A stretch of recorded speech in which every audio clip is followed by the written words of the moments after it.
All this week we've been looking at the book of Job, and we've been learning together some beautiful thoughts that God is always watching us to be proud of us and strongly support us, that Satan is always watching us helplessly as God blesses us because he wants to patrol this earth and devour people.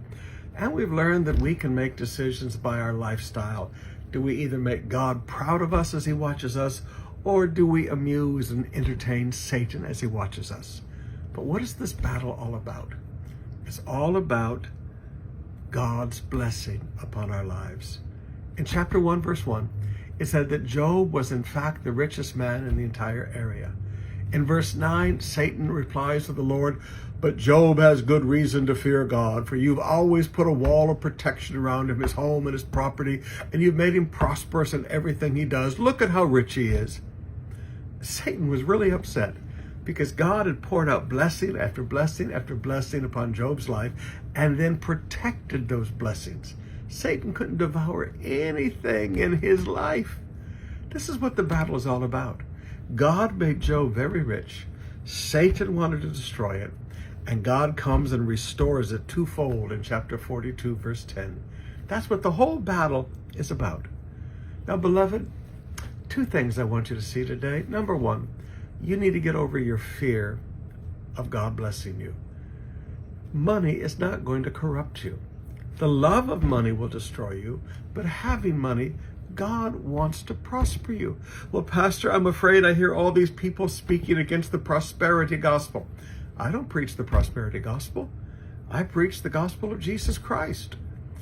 But after people are saved and you're in his family, God wants to bless his children. God wants to do good things for his children. Satan is the abusive father. Satan is the one who destroys.